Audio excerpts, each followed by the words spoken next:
Bro ఇటీవల అన్వేష్ అనే వ్యక్తి మన ఇండియా మీద కామెంట్ చేశాడు కదా, దానిపై మీ స్పందన ఏంటి? అసలు వాడు ఇండియా ఒక ఇండియన్ గా పుట్టి ఇండియా వేస్ట్, ఇండియాలో పుట్టడం వేస్ట్, ఇండియా మంచి, ఇండియా కల్చర్ బాగుండదు, ఫారెన్ వచ్చేయమంటున్నాడు కల్చర్ కదా, వేరే బాగుండదు. వాళ్ళ దేశానికి వెళ్ళిపోమంటున్నాడు కదా. అదే అంటున్నా. ఇండియాలో పుట్టి వాడు ఇండియాని నెగిటివ్ గా మాట్లాడి ఇండియా కల్చరే బాగోదు, ఇండియా వేస్ట్ అని తిట్టడం, వాడంత చెత్త దరిద్ర పరమ వేస్ట్ గాడు ఇంకోడు ఉండడం.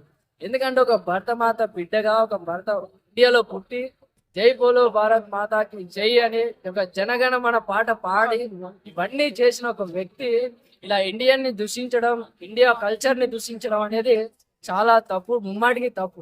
నువ్వు ఫారెన్ లో తిరిగి ఫారెన్ అంటే నువ్వు ప్రపంచ యాత్రికుడు అయినంత మాత్రాన నీకు ఇండియాలో పుట్టి ఇండియాని మర్చిపోతావా? అంటే నీ కన్న తల్లి నువ్వు మర్చిపోతావా? లేదు బ్రో. సో మనం ఎక్కడున్నా ఎక్కడికి పోయినా మన మూలాలను మర్చిపోకూడదు.